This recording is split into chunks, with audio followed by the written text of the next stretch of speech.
আপনি কি জানেন পৃথিবীর সব নীল চোখের মানুষের মধ্যে এক অদ্ভুত সম্পর্ক আছে? হয়তো অবাক হবেন শুনে, কিন্তু বিজ্ঞানীরা দীর্ঘ গবেষণা করে প্রমাণ করেছেন সব নীল চোখের মানুষ মূলত একজন সাধারণ পূর্বপুরুষের বংশধর। এই গল্পটা শুরু হয় 6 থেকে 10,000 বছর আগে, অর্থাৎ নব্যপ্রস্তর যুগে। তখন পৃথিবীর কোনো মানুষের চোখ নীল ছিল না, সবার চোখ ছিল বাদামি বা গাঢ় রঙের। কিন্তু হঠাৎ এক রহস্যময় জিনের পরিবর্তন ঘটে। এই পরিবর্তন ঘটে HER2 নামের জিনের মধ্যে, যা আমাদের দেহের মেলানিন উৎপাদন নিয়ন্ত্রণ করে।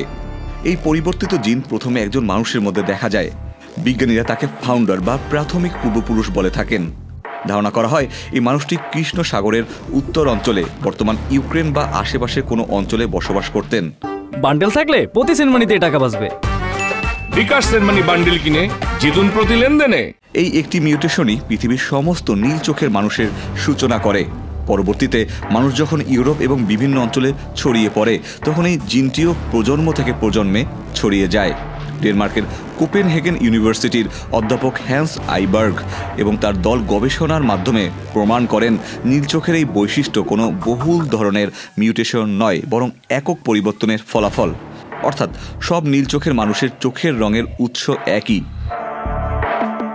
কিন্তু চোখ নীল হয় কেন?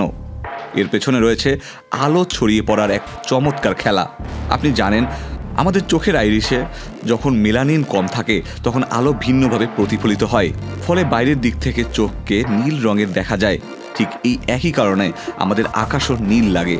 নীল চোখের রহস্য শুধু বিজ্ঞানীদের কৌতূহলই বাড়ায়নি, বরং সমাজ সংস্কৃতিতে এর বড় প্রভাব পড়েছে।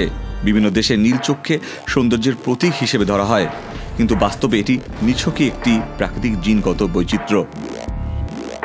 Ikhtiyar Ferdous, channel I.